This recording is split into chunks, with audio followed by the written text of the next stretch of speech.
Welcome into Charlotte, North Carolina, everybody. He is Ira Schoffel, managing editor of Warchant.com, the ultimate Seminoles sports source. I'm director of digital media for aforementioned website, Aslan Hajivandi. Wouldn't you hit the thumbs up button? You can maybe wait for a few minutes to see if we earn it, but we certainly will. Crazy first day, Ira. I can't believe we got a whole nother day of this sort of stuff. But on Wednesday here in Charlotte, we heard from Mike Norvell, Jamie Robinson, Fabian Lovett, Jordan Travis of Florida State, as well as teams from the Atlantic. But I think, let's get right to it, man. The most important story of the day, Jim Phillips, the ACC commissioner, has a State of the Union, has a Q&A. What are you going to do? What can you say, Ira, when you're a conference that's getting lapped in revenue? You're asked about that. You're asked about an ever-changing landscape.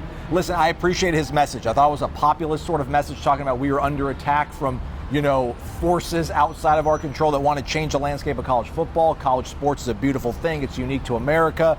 We educate kids. We give them opportunities to better themselves playing sports.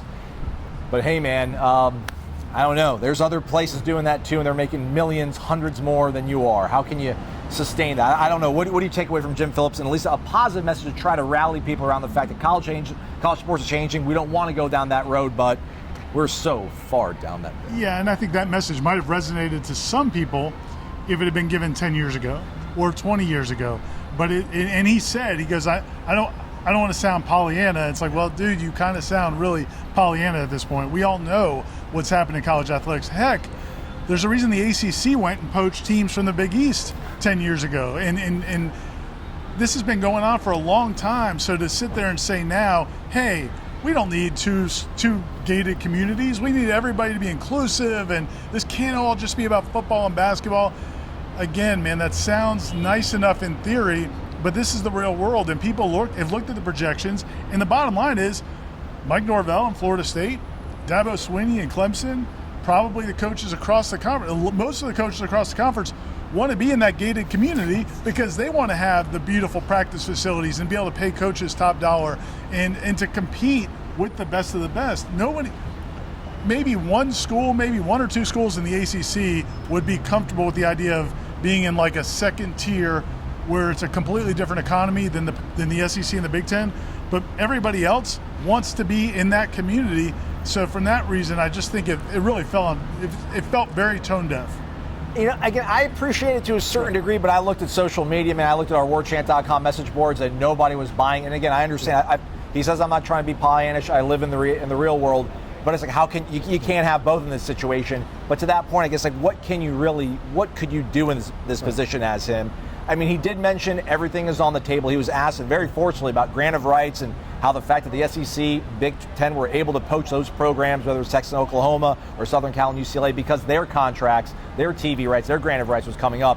Florida State, Clemson, the other 12 teams, 13 if you want to throw Notre Dame in there, don't have that luxury. So, I mean, does that say anything, the fact that everything is on the table? He at least acknowledged grant of rights is something that they can maybe look at and I think what he was more acknowledging was that changing the revenue payouts is on the table. That up until now, all schools in the ACC split everything evenly. So when North Carolina wins the national basketball championship, everybody eats. When Clemson or Florida State wins a football national championship, everybody splits it evenly.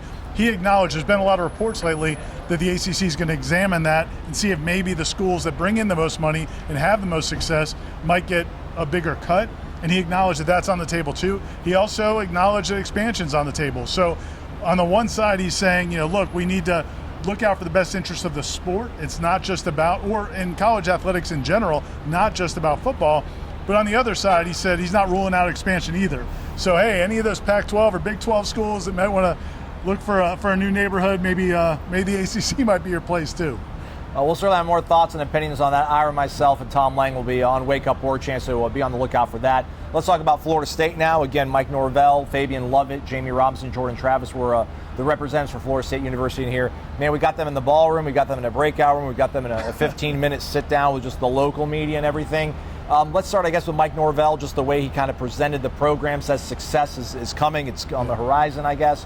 What are your sort of big takeaways from the messaging and maybe the confidence that you heard and saw in the body language from Mike Norvell today? Yeah, I think confidence was the word of the day for Florida State. You could feel it from the returning players. I mean, the group of players they brought with Jordan Travis and Fabian Lovett and Jamie Robinson, those are all older guys that have played a lot and have gone through a lot. And they talked about that those struggles over these last couple of years have really kind of developed the mentality they have and the chip on the shoulder that they have but they believe they're a lot better than anybody else thinks they are, and that came across. And it's all words right now. We're in July, so it'll be a month from now or a little over a month from now when they have to actually back up those words. But Jamie Robinson talking about LSU, I mean, he said, look, after we're done with that LSU game, people are going to know what Florida State's about. So, not overly braggadocious, but they really sound very confident. Mike Norvell spoke at length in that extra sit-down we had with him with the local media about all the reasons, what they've done with the roster, what these guys have committed to themselves, the way the players are coaching each other. I mean, it just seems like they are, we'll see. We don't know how good they're going to be, but they believe they're going to be good. You can tell they believe it. Success is coming, Ira. I mean, that was one of the more sort of uplifting, I thought, moments in speaking with Mike Norvell. The got countless dozens of times that we've done it after practices, after games. I just think of that sort of sit-down situation with us in the local media. He was really revealing about just how confident he is and the reasons why. I really like what he said about the offensive line. He mentioned that, they're not only 8, sort of guys that they can rely on. They're probably 10. They're double digits of guys that I think what he said, that they can only go in there and play, but help them win. Right. So, I mean, I think that's obviously a huge, huge part of things for them. Yeah, I think he said 10 or 11 guys that can help them win. And Jordan Travis, to me, was another huge story. Just the way he carried himself. We saw him a year ago, and Corey's going to be writing about this. It may already be up on the website when you watch this. Get better, Corey. Get better, Corey. We're thinking of you. Not too much, but we're thinking about you a little bit. But Corey's going to be writing about that. Jordan Travis, a year ago, came here as like Mackenzie Milton's. It was almost like he was Mackenzie Milton's little brother, or his valet. He was just like, he was in the entourage. Mackenzie Milton was a big story last year, coming back from the injury, all the expectations, and what he had done at UCF. And Jordan Travis just kind of was in the background. Now he is the guy, and it felt like he carried it well. Yeah. Like he seemed to embrace that. Again, not overly braggadocious, but you could tell he feels he's wearing it well. He's confident. He talked about putting on weight. I think he said he's up to 205 now after playing last year at 185 or 190. So that's good news for FSU fans. So he, at the same time as the whole team was confident, Jordan Travis's confidence was palpable. I kind of wanted some more out of Mike Norvell in terms of like endorsing and really believing in Jordan Travis, but I think you can only really say so much. But Jordan seems so at ease, like a natural, genuine confidence. I mean, you pretty much had him one-on-one when we were in that sort of local situation there. I mean, you can feel that, and that's the real thing, right? Because he's been through the battles now. He's been in Death Valley. He's been in the swamp. He's beaten Miami. I mean, that's a real thing that you saw and felt today, I feel like, right? Yeah, 100%. And I think but the chip on the shoulder isn't gone either, So he remembers a year ago when he went out on the field against Jacksonville State, and some fans were kind of moaning that he was going in against instead of Mackenzie Milton. So he's got that kind of pushing him as well. But I also think he does have confidence from some of the successes he's had on the field, plus also what he's done in the weight room. And he said he's eating more. He's pushing more weight. I think he said in the past he might be able to max at 375 in the bench press. Now he goes to 415 really easily. He said they won't let him go over that, but all of his power numbers are up. And again, that's not going to be Jordan Travis's strength. He's not going to turn into Cam Newton, but it's an added durability that should help him as well.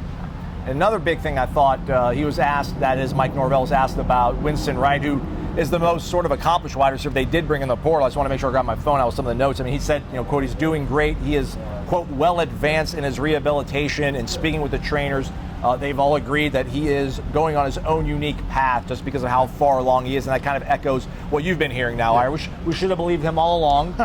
Not that we doubted him, but I mean, that's just another sort of piece of the puzzle with, we don't know where Winston Wright is, but man, sure sounds like things are trending well for maybe an early season return. Yeah, it does. And Jordan talked about Winston Wright. He hasn't gotten on the field a lot with Winston Wright yet, because once he came in the spring, was a little limited, then he had the car accident. But now, but he said one of the things he loves about Winston is just the way he's attacked his rehab. You talk about being advanced in that schedule.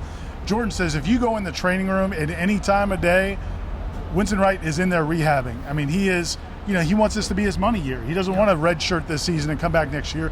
He is really determined, so they can't wait to get him out there. Florida State will be on the practice fields next Wednesday, a week from today.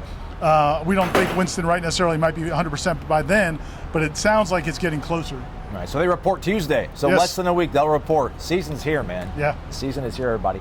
we could tell you everything that we have on the website, but it probably almost take just as long as what we've talked about. But I mean, good gosh, we've got everything right now, right? We've got videos from Mike Norvell in 2 different venues, 2 different arenas out here. And like you said, Corey, I guess working on something as well for the site? Yeah, Corey's doing a story about Jordan Travis. Austin did a story kind of reflecting on what you talked about, Mike Norvell's confidence level in this team. I'm doing something about the LSU game. There's already a hype about the LSU game, and some of those comments I mentioned from Jamie Robinson and Fabian Lovett talking about how that's all they hear about. Nobody's talking about Duquesne.